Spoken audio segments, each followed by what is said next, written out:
Many times we get the opportunity to do a review on a brand new boat. It is probably one of the funnest things we get to do because I am just a big kid around these beautiful surf boats. This fall, Supra gave us the opportunity to do a review on the all-new 2018 Supra SL 550. I requested that if I was going to do it, I wanted to get the boat and some lead and be left alone. I don't want a dealer demo, so to speak. I want to take the boat and test a few setups and really give it a good rogering. Supra sent Drew Tinker with the boat to meet my family and I at one of my favorite places in the world, Lake Norris, Tennessee. As promised, Drew just stood aside and let us treat the boat as if it was our own. We planned to first test it stock and then come back to the dock and add some lead. Let me get right to the verdict before the details. This boat is a definite step up from the SC and SG, and this is the best surf boat I have been on to date. I don't know how it keeps getting better, but it just does.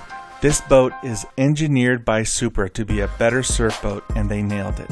We had our drone ready to go and first took some video of the boat at 32 miles per hour since some folks requested to see the water ski wake. Then we got the footage of the wakeboard wake at around 19 miles per hour and then 24 miles per hour with stock ballast. The wake was clean, rampy, and beautiful. It was very clean even at slower speeds, which is great for wakeboard beginners. We rarely ever wakeboard, so that was enough of that. We were here to see and ride the surf wake.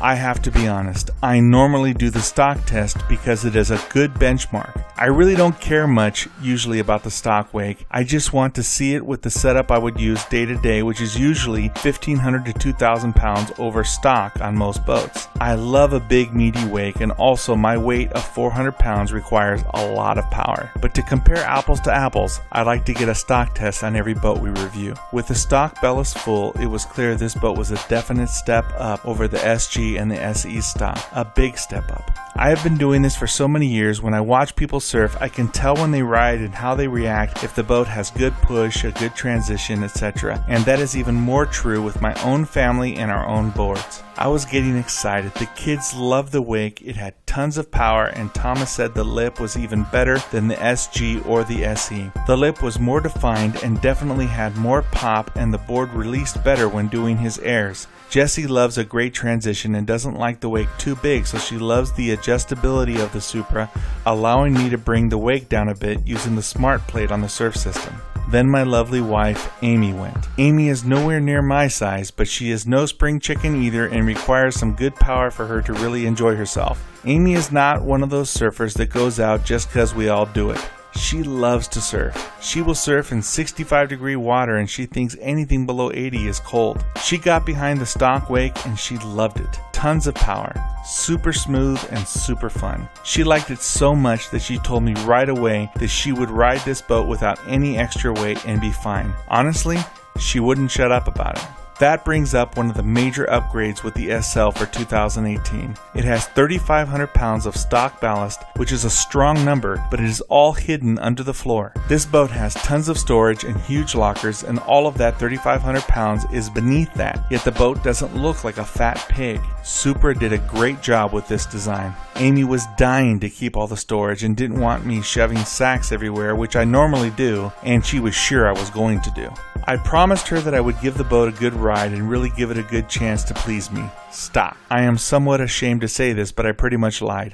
I figured I would barely even be able to stay in the pocket well with the boat set up stock. I love my wife and I would love to keep all the storage free of sacks, but I want a big wake that I can just surf and chill with lots of room to do my thing. So here I am surfing its stock. Can you see my face? That has me completely surprised. Honestly, it didn't have the same power we have in our loaded SC with 5,000 pounds of ballast, but it was damn close. I was shocked how close. I was able to keep up just fine and move around, and it was super fun and smooth. Amy was already yelling from the boat, "We don't need any extra sacks, you can't touch my storage." Again, I am somewhat ashamed, but I am pretty sure I yelled something back like, "Shut up, woman, let me live my life." I was excited though. There was no way I was going to commit to Amy that I wouldn't add sacks, but what if I could just add a bit of lead and get the same wake or better than I have in the 5,000 pounds of ballast we have in the SE? Is that possible?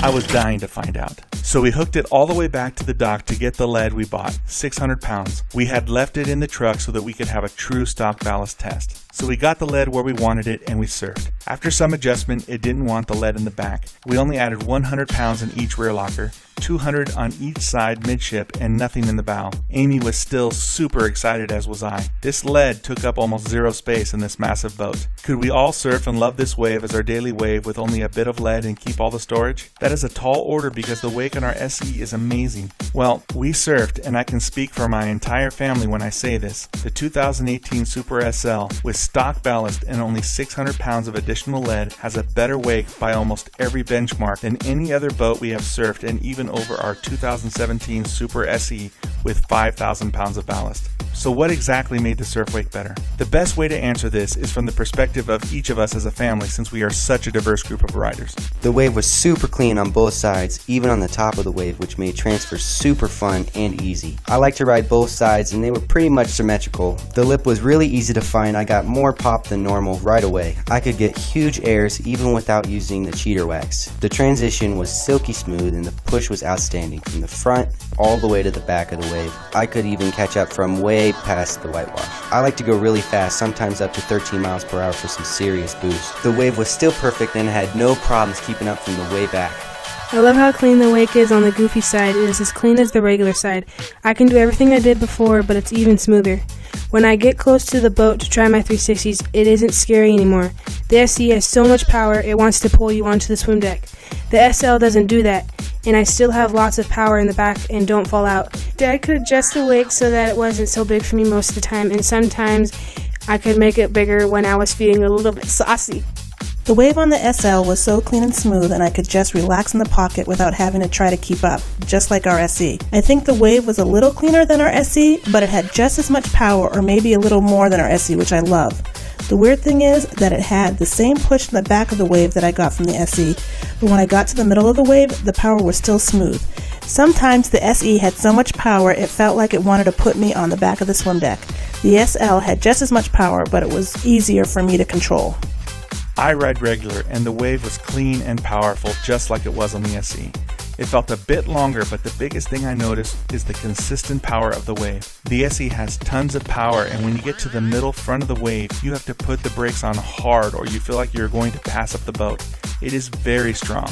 It is so strong that your calves start to hurt after a while. With the SL, I have all the power or more than the SE in the back, but I can casually ride all the way to the swim deck and touch the swim deck with the tip of my board. The transition is still good up there, and the push is reasonable in the middle and in the front of the wave, and it is not overwhelming. This basically makes for a bigger playground. So what did Supra do on the SL to make this such a step up from the previous boats? I believe the Swell 3.0 system is the biggest reason for the cleaner, more efficient, beautiful wave from the SL, which is an evolutionary upgrade over every boat we have owned. You can see the redesigned plates and also notice how the software deploys them a bit differently. There are other changes in the hull, and there is a new amazing feature added to AutoWake called the amplitude sensor. Please visit wake9.com/SL for my complete write-up on the Supra SL and more about these new features.